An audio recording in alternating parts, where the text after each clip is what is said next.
Oh my gosh, those freaking videos always get you head bopping. I don't know, those beats the editor and our guy over here be using on those videos. But man, they really get you pumped up. As you saw, it's been an incredible start to the NFL season over here. We got a big week 2 ahead that kicked off last night in that game. Prayers up for Tua. But man, can this guy learn how to freaking slide feet first once in his life? Obviously, all the stuff there, but prayers to Tua. Hopefully, we see him back on the football field sometime, but doesn't look too good. Don't want to speculate too much. Prayers up for him. Overall, great game last night, and we got a big weekend ahead. But, Ham, before we get into the weekend, we got a big boy slate here tonight. There's still money to be made. It's coming down to crunch time. It's almost October baseball. You know what that means. Postseason baseball, best time of the year. Got some teams coming down the stretch here that need to win some games, right, and are going to be focusing on that. So that is a talking point in September DFS baseball season. Typically, you want to stack up the teams that are playing for something. We'll do our best to allude to that. But got a pretty loaded slate here tonight, 11 games on tap, loaded pitching, got some condensed offense spots that we're going to talk about. But how was your week 1 NFL? How was your week been overall? What's going on, brother? Happy Friday, man. Yeah, happy Friday. I was ready to do a show on Monday, and then not going to do it because of the Monday Night Football. So we got one day a week now on the baseball, so loving that. Love talking baseball. Love talking that football, too. Week 1 for me, NFL, wasn't great. My guy, Hoop, I was in those tournaments over on FanDuel. My guy, Hoop, who, I think got 5th in the Millie. I was way far back behind there, but we had a solo shipper last night. My guy, Hebrew, was so close, man. That showdown – I was texting Tambo this morning, man. Those showdowns, just one play, one at the Lazard on Monday, that Bass missed field goal last night.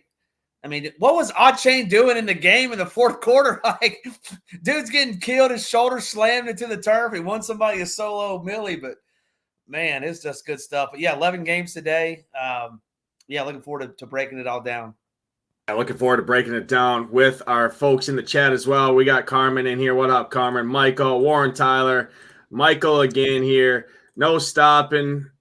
William, Gangrene. We got September grinders in here, Ham. We love to see it. There's 32 in here. Hit that like button. Hit that subscribe button. Helps us out a ton. And, hey, it's never too late to join the nation. There is only one nation, and there is only one destination, and it's SHIPIT Nation. So head over to SHIPITNation.com. Join now. We got NFL on. We got college football tomorrow, which is the college football video was already recorded and posted on this YouTube channel. And, hey, if you haven't already, hit the subscribe button. Once we get to 8K, we're doing a big giveaway. 9,000, we're doing a massive giveaway. And then 10,000, we're doing a giveaway that's going to blow off your socks over here. So that's free of charge. Helps us out. We keep these videos free. We have no premium shows.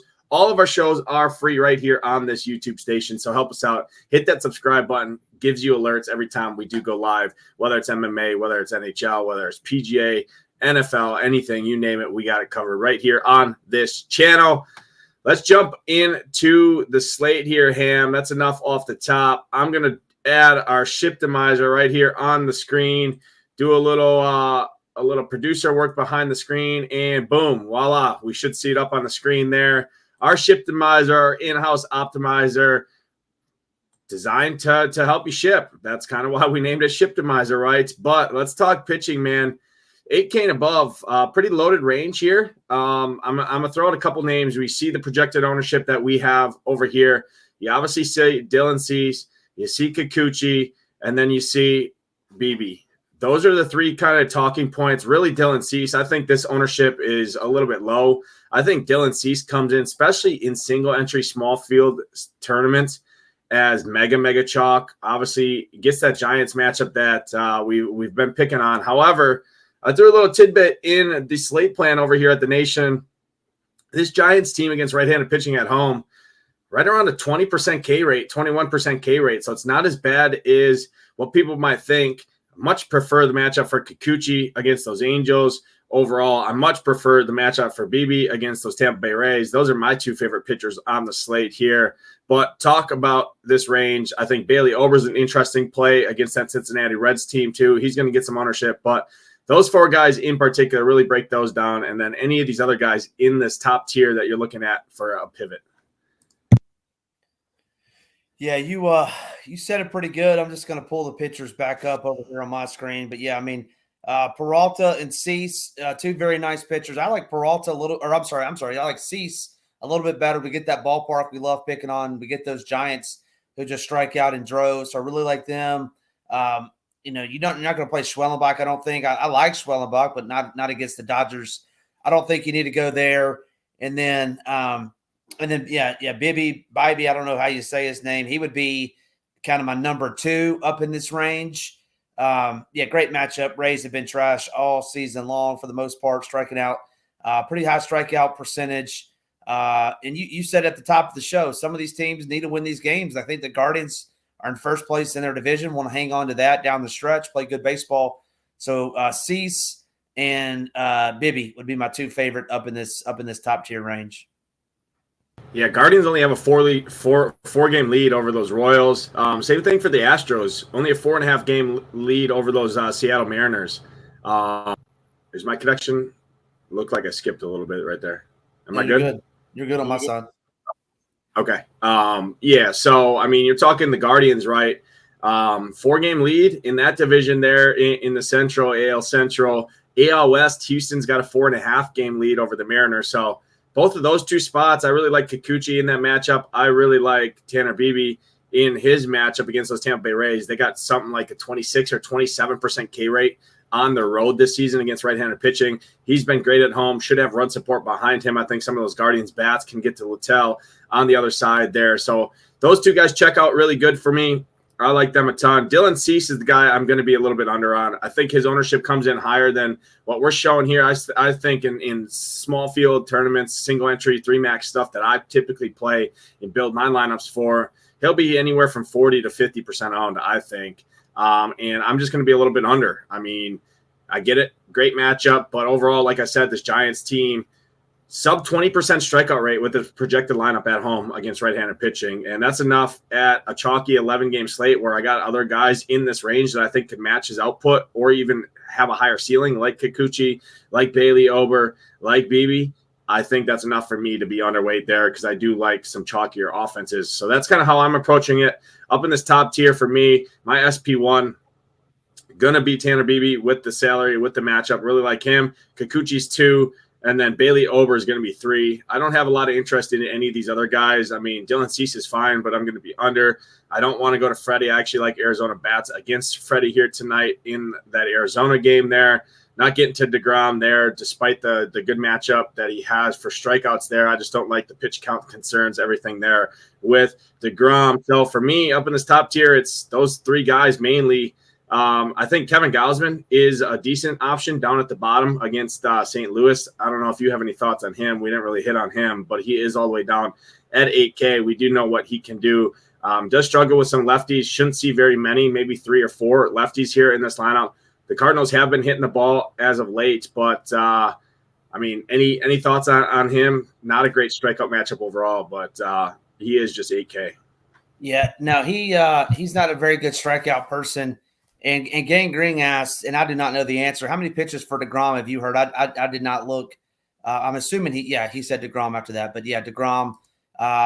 DeGrom, he's awesome. But, yeah, I would be concerned that they're just going to kind of ease him back in. And then no Gausman for me.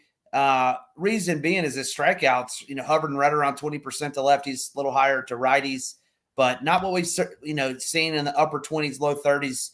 For him and that Cardinals team, I don't believe they strike out a whole ton on the road versus righties. But let me look real quick. You would probably know off the top of your head. I think they do pretty it's about a 21%. So not very good overall. That's kind of where I was at. So we're in lockstep there. I want to hit on the DeGrom. He made 4 rehab starts, didn't top 4 innings or 49 pitches. So that's a quick X on this slate, 11-game slate at 8,500 here against a team that does have some power.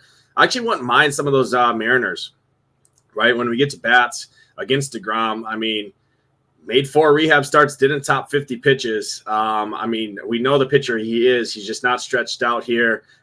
Seattle, like I said, in second place, chasing down Houston, right? I don't mind some of that, but yeah, that's enough to at the top tier. Let's jump down below 8K here. Got a lot of guys, but really not a lot of guys that I'm interested in here outside of – hold on, let me keep scrolling. Let me filter the pitchers real quick here because I'm going to scroll all the way down to the bottom. The only guy I like really below 8K is a guy by the name of Brady Basso or Basso, however you pronounce it. I'm not a pronunciation major over here. I'm not an English guy. We're two donkeys on here trying to give winners for MLB to ship all the money here tonight. But what I do know is that he's making his second start here. His first start, he went 6 innings, no earned runs, and 6 strikeouts against the Detroit team. Now, guess who he has tonight? Chicago White Sox, one of the best matchups all season long. These guys have quit. They're absolutely atrocious. We already know that. Just straight dog shit team. I mean, right, 33 wins on the year, 114 losses. And this guy's 4K coming off his second start, right? I think he's my favorite guy for sure. I didn't look at the weather in Chicago, but I figured, I mean, it's probably decent hitting weather, but at 4K, man, he already proven success in his first start against Detroit. It's not his first game jitters. He's still young. He's still a young prospect or a young pitcher in the big leagues. But, man, he had a 25% K rate in his first start. He's $4,000 against a team that strikes out over 26% against left-handed pitching at home. So talk to me on him. I don't think ownership is really going to be super crazy here on the slate. It just, I mean, at 4K, ownership never gets crazy. But nonetheless, I mean, we're paying over 4K. I mean, we played Ohtani for a 0 at $7,000, right? There's a good chance that this guy gets over 0. I mean, if he gets you 10 to 12, you're swimming. Has a high ceiling as well of 20 plus for sure on the slate. So touch on him. Anybody else down here that you had interest in too? I mean, Garrett Crochet at just 6,900 against the Athletics. We never know what the pitch count concerns is going to be there. If we knew, he'd be a decent option, I guess, right, with the ceiling that he's displayed early on in the season. But outside of that, I mean, I think I'm just punting all the way down if I'm coming down to any guys down here. But any thoughts down here besides Basso? Yeah, there's not much down there. And let's say what's up to my guy Jake. Jake was in. I know you were watching that show Sunday. Jake was giving all those hot takes on the Falcons' crappy offense, and he was right. Now he's in here talking some MLB winners with us. So what's up, Jake? How's it going? But I kind of like Crochet at 6,900. I mean, Nate's he's kind of feast or famine.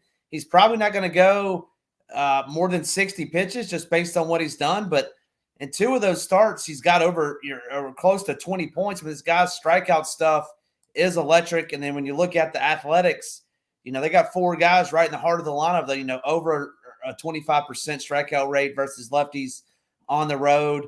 I don't think it's the worst play, but I'm with you. I mean, Basso on that other side of the bump, $4,000, Stoneman, depending on where you want to go on the bats. Obviously, we got the Cubbies in Coors tonight, and they're going to be popular and rightfully so. So it would be Crochet if you're building. I would say more, 3+ teams. Basso is going to be popular, but outside of that, Nades, I mean, it's not very pretty down there. There's not a lot of guys you're going to want to roster below 8K, in my opinion. Yeah, I agree. So we're in lockstep there. I like punting all the way down. I do want to hit up one guy. I'm just seeing it. 1 second. I was talking about – I saw the chat. Okay, yeah, never mind. That's an early game. Yeah, Michael W. threw me off here. Fish fry on Friday. I was like, I'm pretty sure the Marlins aren't on the main slate here. But, yeah, DJ Hers, Mr. DJ Boy over there for Washington, I think is a good play on the early slate. But you almost stumped me there because I thought I missed the pitcher there against the Marlins. But, yeah, no excellent breakdown. That covers the pitching. It's a pretty condensed pool for me. I think there's a lot of guys you could go to up in this top tier, as you can see here, as pivots like a Freddie Peralta always has a ceiling, right? Schwellenbach has had a huge, huge year, but, man, against the Dodgers at 9K, I don't love it. Logan Webb against the low strikeout Padres team, despite that ballpark, still don't love it. I think there's a lot of guys in this range, but for me, it's about a 5-pitcher outlook, really 4 pitchers that I'm interested in. I'll go ahead and rank mine. I'll throw it over to Ham before we go game by game. I'm going to go Tanner Beebe, number 1. I'm going to go with the salary and the matchup, Basso, number 2. I really like pairing those 2 guys together. Kikuchi's 3 for me. Bailey Ober is going to be 4. And then if I had to pick a 5th, it would be Dylan Cease. But, again, I'm going to be underweight on Cease for sure. Yeah, Ben Jizzy, you can't spell Assad without ass. Not playing him in Coors Field tonight. Yeah, we're a little bit different up top. I do like Cease as my favorite, followed by Peralta. Would be number 2 for me. Number 3 for me is going to be I'm going to go Bibby 3. I'm going to go Crochet kind of 4 and Basso 5. But yeah, they're further down the list for me, and that just because they're lower price guys. All right, perfect. I mean, that might be the one-liner of the season right there. Yeah, Ham just comes on here with the stash. He got rid of the stash, right? The stash wasn't bringing him good luck. He got it off, and now he's got the old grumpy man. Get off my lawn, Ham, here. He says, yeah, not for me. You can't spell ass without Assad. So there you go. You can't spell Assad without ass. Yeah, ass. Yeah. There we go. But let me go ahead and share our Stone, the greatest tool in all of DFS over here, housed right at SHIPIT Nation. That's all right. I'll give it away. I mean, we're not giving away. You see a lot of these lineups are still projected on here. We don't have a lot of confirmed lineups out, but we do have a confirmed lineup. And in this game, the great rivalry between the Boston Red Sox, the New York Yankees, Clark Schmidt on the hill, Tanner Houck on the mound. Decent weather here in Yankee Stadium, about 77 degrees, kind of wind blowing across the field from right to left. I mean, Juan Soto, Aaron Judge, Austin Wells, Stanton. You nailed the big boppers, right? Always for the Yankees. They are expensive. Tanner Houck, decent real-life pitcher, but has been known to give up some bombs and get tagged up a little bit here. I don't think this is the craziest game. I think this is two decent teams against two decent pitchers. Could go either way. I think I'm underweight on this game in general. I just like more offenses a little bit better than this spot. If I had to pick a spot, definitely be these Yankees big dogs here. As you can see, a lot of green. Green means go. Typically, that does you pretty good. But this is a game that I'm a little bit underweight, a little bit scary to be under on. But I think both these pitchers are decent enough to help hold them in check. And we might see like a 5-4 or a 5-3 type game here, I think. But throw it to Ham. Where are you looking here, Yankees and Red Sox? Yeah, I mean the middle of that Yankees lineup looks pretty good. They're obviously very expensive, so it's going to be tough to get them. Obviously, Austin Wells and Stanton are salary reliefs on both sides, especially if you're playing Basso. I think if you're playing Basso, you're going to have a lot of these Yankees in there, so a lot of those teams are going to be similar. So I'll just say be different with that. But yeah, I think you said you like the Yankees over the both Sox. I would tend to agree. Clark Schmidt, this is his first game back in quite some time, I believe. I don't know. How long has he been out, Nades? Let's look and see.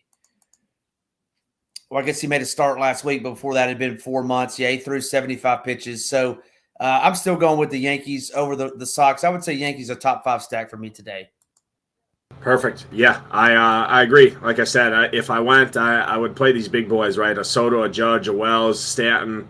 I don't mind using up all 3 of your outfield spots and playing these Yankees, Soto, Judge, and Stanton. I think that's a unique way. Anytime you use all outfield spots from the same stack, that's a pretty unique way to stack up a team. So I don't mind that. All the numbers check out pretty good. Jazz looks pretty solid. Your boy Verdugo actually does look pretty solid down there, despite how much I hate him. I think you could still play him and wrap it around to the top. Let's jump to the next game here. Blue Jays and the Cardinals. Decent total in this one here. Blue Jays slight favorites at home here. Gosman on the hill. Fetty Wap on the hill. Again, a spot I'm not too much interested in. Vlad Guerrero looks pretty good. I think he's a solid one-off. Spencer Horwitz is always a decent option. Overall, Springer is fine at 4,500, I think. Alejandro Kirk is always going to be fine. He's having a decent season. He always hits right in that 6-7 spot or so at sub 4K, sub 3,500 at catcher spot. And he's been known to have some power, hit some bombs there. So I don't hate him as a value play. Barger as well, but not a spot I'm getting to for stacks. Throw it over to you. Lefties are typically what you want against Kevin Gausman. I mean, Burleson looks decent. Brendan Donovan for cheaper looks decent. Lars Nootbaar, Siani as some value guys, but again, not a spot I love here. Yeah, you said it. Vlad would be the only person in this game I'm interested in. Definitely no Cardinals for me. Vlad Jr. as a one-off is popping off the page at home versus righties. So yeah, give me some Vlad as a one-off only. All right, there you have it. Let's jump to the next game here. It's the Guardians at home here. Implied to score over 4.5 runs. Pretty solid spot against Littell. I don't mind some of these Guardians. Again, they got to win some games coming down the stretch here. They got that lead, but not by much over those Royals. I think this is a decent spot. I just don't love them for a full 5-man spot, but a good mini. Kyle Manzardo here has been absolutely murdering the baseball. He's just 2,700. Does take up a very vital first base spot that people are going to want to go to on the Cubs side. They're going to want to throw Toglia in there. They're going to want to play the big boppers on these stacks that are going to get a ton of ownership here. I want mine going down and going down at a position typically people spend up at with a guy like Manzardo, who has shown a ton of power. You got John C. Noel right there, a good mini stack. Josh Naylor as well at the position. J-Ram, you can always play him. Rich Homie Kwan at the top. I think this is a decent spot for some of these Guardians. I just don't love it as a full 5-man, but I do think you could 5-man for sure them here tonight. Yeah, Manzardo looks good. It's Christmas morning. You got Joe Hinsky, Noel looks good. Obviously, Naylor looks good. You can always play J-Ram. And Noel's problem is he strikes out a whole bunch, but hey, Littell does not strike out a ton. Sub 20% on the road for the season long. We got a season long worth of stats. So I do like these Guardians tonight a ton. And then I'm not going to be playing any of these Rays bats. I like Bibby, like I said earlier. So it's the Guardians only for me. We tend to agree there. Beebe's going to be one of my highest owned pitchers on the slate because I'm targeting this number right here, this 27% strikeout rate against right-hander pitching. I'm not worried about these. I think, even with the power concerns here, he's got enough strikeouts in this lineup. Tons of red here to make up if he does give up a home run or two there overall. Jumping to the next game here, we're going to hot Atlanta. We're going to Truist Park. The Dodgers are coming to town here. Decent weather here, I'm assuming, in Atlanta. Let me pull up the weather real quick and just check. This is the one game, I will say, with concerns on the slate for weather. Kevin Roth has it tagged as yellow-orange right now, so the only game out of all 11 that does have weather concerns. It's in the 80s or high 70s here. Tons of humidity, very, very humid, like 90% humidity, which is absolutely ridiculous due to the storms, right? I would keep an eye on this game, but if this game does play, I think both these sides are pretty interesting. Much prefer the Braves. I think the Braves are very, very low owned here against this Landon Knack character. I think the Braves make an interesting stack, but again, I just don't love it with the only game on the slate that has chance for a delay or a postponement. If I had to pick a side, I do like these Braves a decent amount. Ozuna, Matt Olson, Michael Harris. Add in the rest of them, stack it up, and then obviously you can always play Ohtani, Freeman, Betts, but not a spot I want to pick on a very quality pitcher in Schwellenbach here. Yeah, the Braves, it's a must-win for the Braves. All of them are. I think they're a game out of the wild card race to get into the playoffs. I think Dodgers are pretty much in for the most part. Yeah, so they got to have it. They got one of their aces out on the bump today. I do like the Braves. I think you said you like the Braves against Knack a little bit more. I agree with you. They're going to be rolling out all the stops. They're at home. Hopefully the crowd there in Truist Park is going ham. And Marcell Ozuna, Matt Olson, those kind of guys, I like the Braves. Not as a full 5-man, probably more of a one-off or a mini. But I do think the Braves win this game tonight against the Dodgers. Yeah, Braves are one game back in that NL wild card behind the Mets, the Padres, and the D-backs. Definitely a must-win. D-backs got 2-game lead. Padres are a game and a half up. Mets are obviously right there at that third spot. And then it's the Braves chasing down the Mets. So, interesting end of September here. We got some pretty good races overall. This is a spot that I do think the Braves are a pretty good play here overall. And like I said, don't want to pay these price points for these Dodgers against a quality arm here in Schwellenbach. And they're not going to be afraid to use the best bullpen arms out of that pen either there in Atlanta, trying to win this game, especially against the Dodgers here. Next game on the slate, I think, is a pretty interesting game overall. Garrett Crochet has struggled a ton as of late. Actually, I should say over the last month and a half or so, since they kind of been limiting his pitch counts here. But he has struggled a lot with some home run concerns here. What does Oakland do? Oakland K's a lot, but what do they also do? They hit a lot of home runs here. Huge ballpark upgrade here, going from Oakland Coliseum out to Chicago here. Decent weather in Chicago, pretty solid overall. Temperatures right in the mid-70s, decent humidity. Wind's not really a factor here. Lawrence Butler, certified Stepa. I mean, this dude, I don't know what he has to do to get his price raised. He just stays at 4K or cheaper. Brent Rooker, certified lefty masher. Shea Langeliers, really like him. Zach Geloff hit a bomb the other day. He's cheap. This whole A's team is super cheap. Got the worst bullpen in baseball behind Crochet. Crochet's not going to go long either. I think this is a good spot for these A's. The A's are going to be virtually unowned here tonight as well. Prefer more as a mini stack. I don't think a 5-man stack has the upside to get there compared to some of these other teams, especially with the Coors Field slate. But 2 3-man stacks, I'm in on some athletics here. And then no White Sox against Basso. This is a lot of red for me. I'm not a shark, so I'm not going searching for blood in the water here. Man, you literally took the words out of my mouth. It looks like a shark got a hold of that lineup because there's a lot of blood over there, a lot of red, especially in the expected ISO.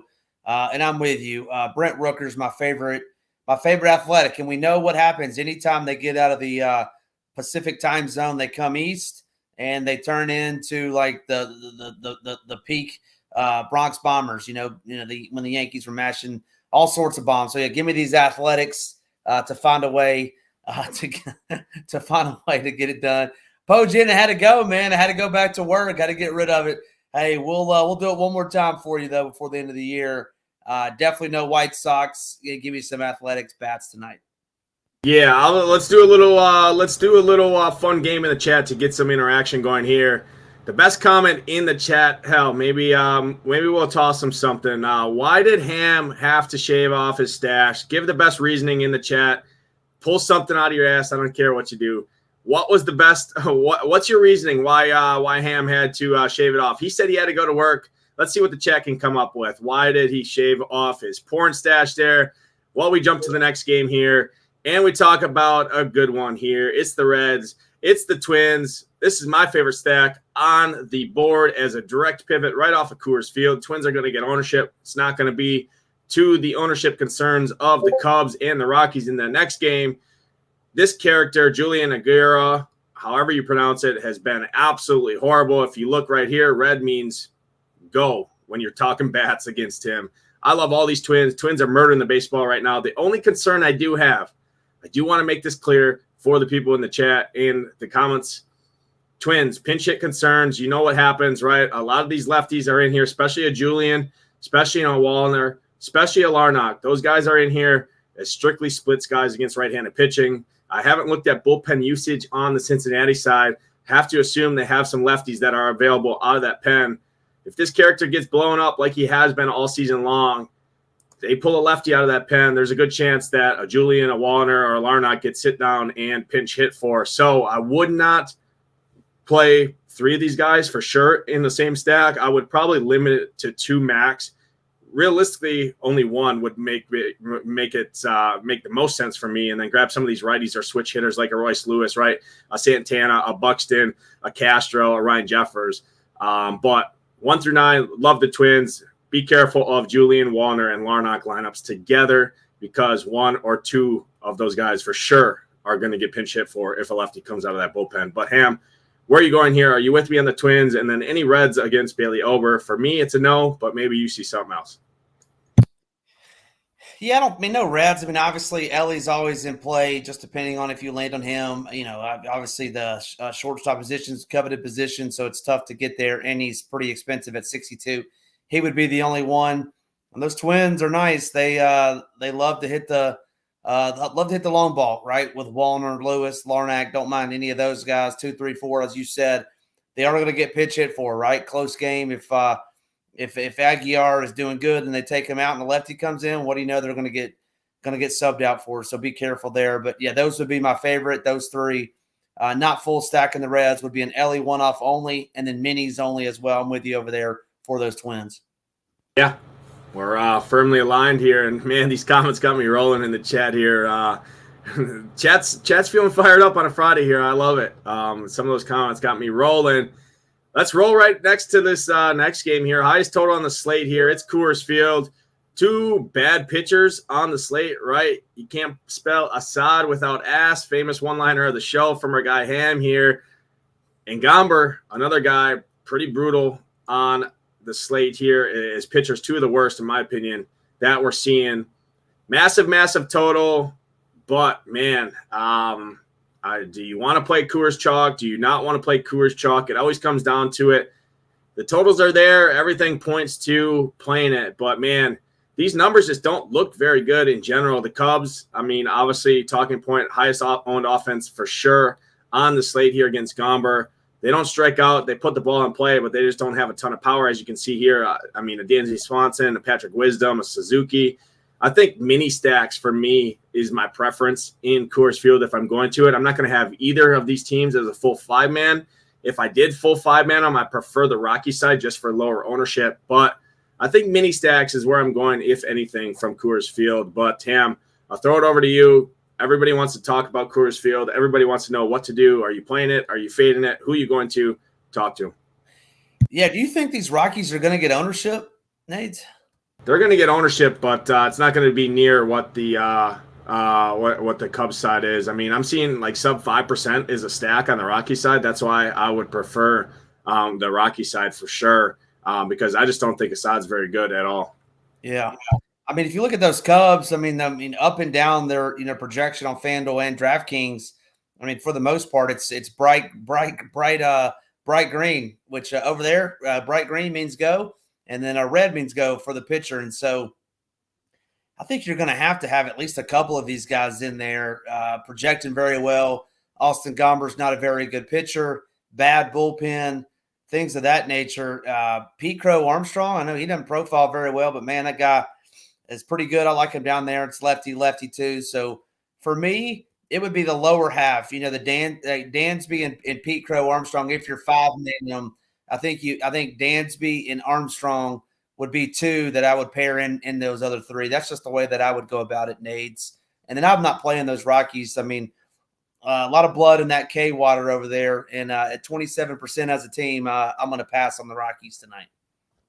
I will say, I mean, a Wisdom's going to be super popular at dual position eligible at 3,700, projected to bat fifth here, right? Expect him to be super popular. Expect Maya to be super popular at a catcher position just due to the nature he's in, right? Guaranteed ninth inning at bats, Coors Field, value catcher in the highest team total on the slate. So two call-outs there, but yeah, I'm with you. I like the back half. I like a Nico Horner, a Patrick Wisdom, Swanson, Pete Crow Armstrong. I mean, he's been a stud all season long. I don't mind him. Don't love it lefty, but again, he puts the ball in play, doesn't strike out a ton. Amaya, same thing. But yeah, I think mini stacks more personally for me. And then sounds like I have more interest in the Rockies. I like some of these power guys, these righties, the Brenton Does of the world, the Brendan Rodgers, the Toglias, Hunter Goodman, some of these guys. Jordan Beck is a nice value play at 3,200. I don't mind him because Assad is reverse splitsy. He gives up more power in fly balls and home runs to right-handed hitters. So reverse splits guy. Usually you want lefties against righties. Assad's the opposite way here. So that's enough breakdown on that game. We go from the chalkiest team on the slate to the second chalkiest team on the slate. This is where people are going to for a pivot off of the Cubs. It's the Astros here in Anaheim to face this kid who showed pretty good strikeout stuff in his first start. But again, I think over the course of his tenure, he's going to be a fly ball pitcher that struggles with home runs. Still going to have some strikeout upside. But what do the Astros do? They put the ball in play. They just do not strike out. A 17% team strikeout rate on the road against left-handed pitching. Tons of power. Yordan, Yainer Diaz, Bregman, Kyle Tucker's back in that lineup. Makes it a lot better. Astros, probably second highest owned stack behind the Cubs. They're in a pretty good spot here. Anaheim has been a good stadium for home runs as well. Talk to me. Are you going here? Any Angels, any Astros bats for you here tonight? Yeah, I mean, I think the Astros are definitely in play going up against this Aldegari guy. I mean, yeah, obviously the big boppers that you would want to get. I wish Tucker, showed lefty batting fifth. I wish he was higher, but earlier I had Kikuchi third. But you want to talk about a AAA team? I mean, who are these people? Bryce Tedrosio, Jordan Adams, Jack Lopez. I know Stefanix. I mean, these guys are not very good. And if they're in the lineup, I mean, two of these guys don't even have any data. So they really might be AAA players coming up, to play the end of the season. That's going to raise my interest in Kikuchi a ton. I think the Astros roll this team. Give me some Kikuchi now that I'm looking at this lineup. Once it's confirmed, we'll obviously know more from there. But, yeah, give me the I would probably cut it off at I don't know. I like Jake Myers batting down there. I mean, their lineup's not out yet. But, 1 through 9, I think these guys are definitely in play tonight for the Astros. Yeah, we tend to agree there. I do like the Astros. I think they're going to be low enough owned compared to the Cubs. And even the Twins, I think, get some steam late coming to lock. Twins are definitely my favorite, but I do put the Astros ahead of the Coors Field for sure. I like the Astros quite a bit. But look at these Angels. I mean, it's pretty bad when your total lineup projection for your hitters over the course of 9 innings is about equivalent to your overall team strikeout rate against left-handed pitching. I'm not a math wizard by any means, but I mean, anytime those are very close together, it doesn't bode very well for hitters. But what it does do is gives a nice boost to those opposing pitchers. Kikuchi in an amazing spot on the slate, 9,200, too cheap. He's SP1 for sure for me on this slate. Looking at that for sure.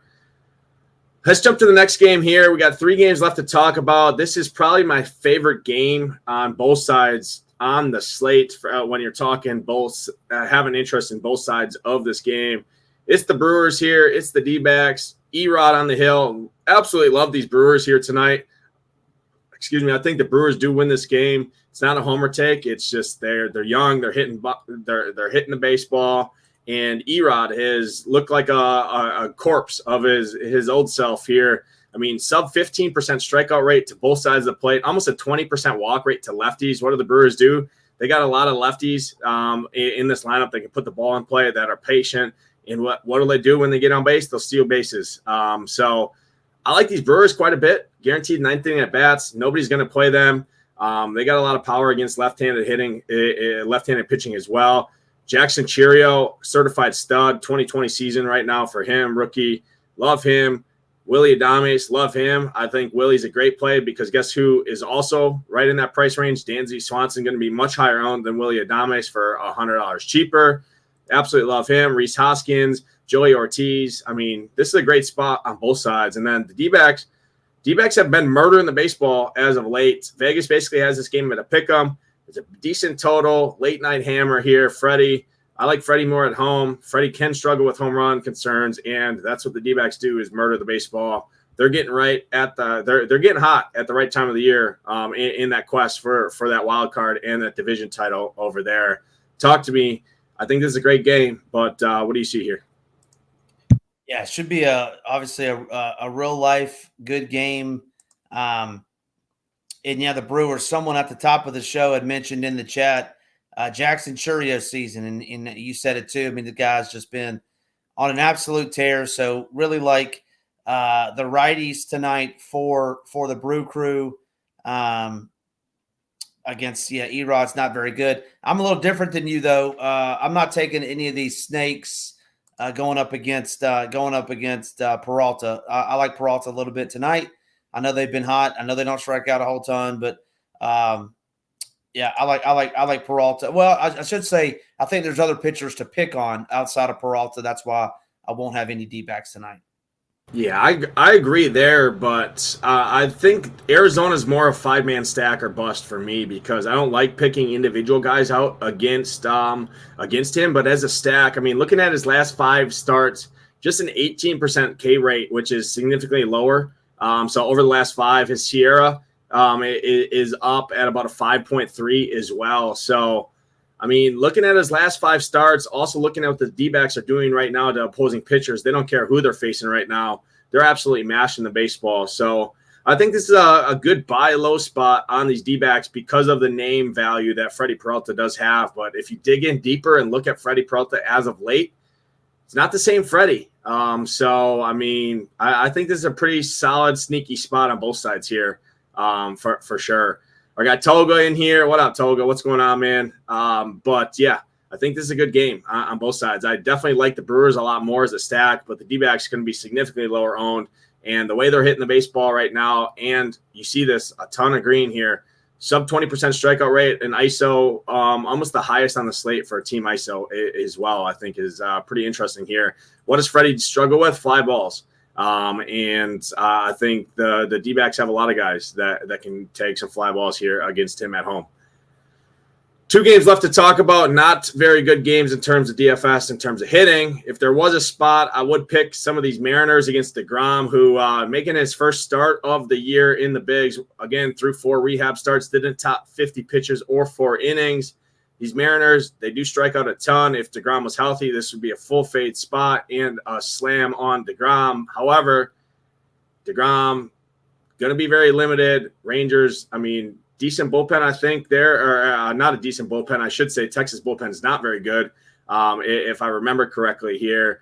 Seattle, I think this is an interesting, sneaky spot for some value mini stacks. I mean, a lot of these guys are very cheap here. Polanco, second base, right? 3,300, excuse me. Rojas has decent numbers. Victor Robles is having a hell of a season. He's 3,800.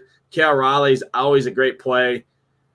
I think the Mariners are decent here. I don't mind them. And then Emerson Hancock isn't a crazy pitcher by any means. Does struggle a ton with control issues, if I remember correctly as well. I don't love the Rangers with the loss of Corey Seager. It's just overall a pretty weak lineup. But Josh Young in there, Marcus Semien, Adolis Garcia, Wyatt Langford. I mean, you could go there. Not my favorite game. I just don't love this ballpark on an 11-game slate. But I think the Mariners are pretty interesting here. Yeah, no Mariners for me, not with, 4 or 5 innings of DeGrom. And then I do like the Rangers a little bit. Emerson Hancock's the guy we picked on all season long. I feel like I know he missed a large part of the season, but early on we did pick on him. So don't mind the Rangers, maybe as a late night hammer sneaky stack. But it's just tough. It's just tough to get to the Mariners, in my opinion. I think it's one of those 4-2 type, in a AL West type of matchups tonight. Yeah, no, good point there. It's not like it's a favorite spot for me by any means, but again, looking at the standings, right? Mariners are trying to track down that race there. I mean, their only shot is to catch Houston in that division. I don't think they can catch the wild card. So, I mean, they're 4.5 back of the wild card. So again, they're trying to win these games for sure. So I don't mind it in that regard. Last game on the slate here, Padres, Logan Webb, Dylan Cease. I think this is pitcher's duo. I think it's a 3-1 type game. I just think other pitchers can match the output of Cease or outscore him at lower ownership. Logan Webb, I just don't love the spot against a very low strikeout team in the Padres, as you can see here by the Stones, 17% strikeout rate against right-hand pitching on the road this season. This is a cross-off game for me, but any interest here in a guy like Jackson Merrill, certified stud here, going to win NL Rookie of the Year for sure, despite my love for Jurickson Chirio. Yeah, definitely no Giants for me. Padres would be way, way off the board and way down the board for me. Can't stack them. I mean, Logan Webb's not a gas can by any stretch, and I don't think we've stacked in this stadium all season long, Nades, and not going to start tonight. Yeah, not going to start tonight. That's great. That's going to take it to the end of the show here. It's not a show. It's not a Friday night fireworks show here at the Nation without our home run calls, man. Hey, Ham, maybe it was your stash in the chat. Let's throw some of these comments up there. Maybe it was the stash that was causing some issues in terms of your home run calls, right? But I'll throw it back to you, right? Your guy Poden, the stash held the juice too long and needed a shave. Hey, talk to the people. Where are you going for your home run call of the evening? I'm going north of the border tonight, Nate. Give me some Vladdy Daddy, Vlad Guerrero to go deep tonight against your boy, Fetty Wap. Vlad Guerrero. Okay, that's a great call. I like that call. I tell you what, I'm going to Oakland. I'm going to not the White Sox side. I'm going to the A's, the daytime A's, if you will, because they're coming out here to the central, the Lord's time zone, as they like to say. I'm going in the 2 spot, Brent Rooker, 5,500. I think he is an excellent play. Smashes home runs. Garrett Crochet, again, has been struggling, but not only that, even if he doesn't take up Crochet, I think he can easily take up that bullpen behind Crochet. Bullpen's terrible. I think Brent Rooker's got a ton of power. Love him. He's been hell of a second half of the year, him and his boy, Lawrence Butler. That's going to do it, though, for this show. Ham, appreciate your input. Appreciate everybody's interaction in the chat. I know the viewership hasn't been crazy because NFL is back on the docket, MMA, college football. Football takes center stage for sure this time of year. But, again, there's a lot of satellites for those NFL contests. There's a lot of money still in the MLB streets. Ham, any closing remarks for the people? Yeah, I don't think so tonight. Good luck in the contest. Thank you for tuning in, as always. And we're back next Friday, right? Every 7 days now, but should be a great weekend for us over here at the Nation. Yeah, should be a great weekend. As always, we will be our guy Hoop, Tambo, and Tito will be back here Sunday morning. I think at 8:45 or 8:45 Central, 9:45 Eastern time. I think they do go live right here for their Sunday main slate breakdown of the NFL slate. Ham and I will have our Sunday Night Football Showdown show recorded tomorrow night. That'll get posted sometime Sunday morning, but we'll have all the content for the NFL season. We got all the content up already for the MLB slate here tonight. MMA on the docket, everything. If you're not a member yet, SHIPITNation.com. Join now. Now is the time. Cheapest all-in rate in the industry. But that's going to do it. Appreciate all the interaction. Appreciate everybody tuning in. Hit that like button. Hit that subscribe button. On the way out, for Hamwich, I'm Nadesify. Let's ship it.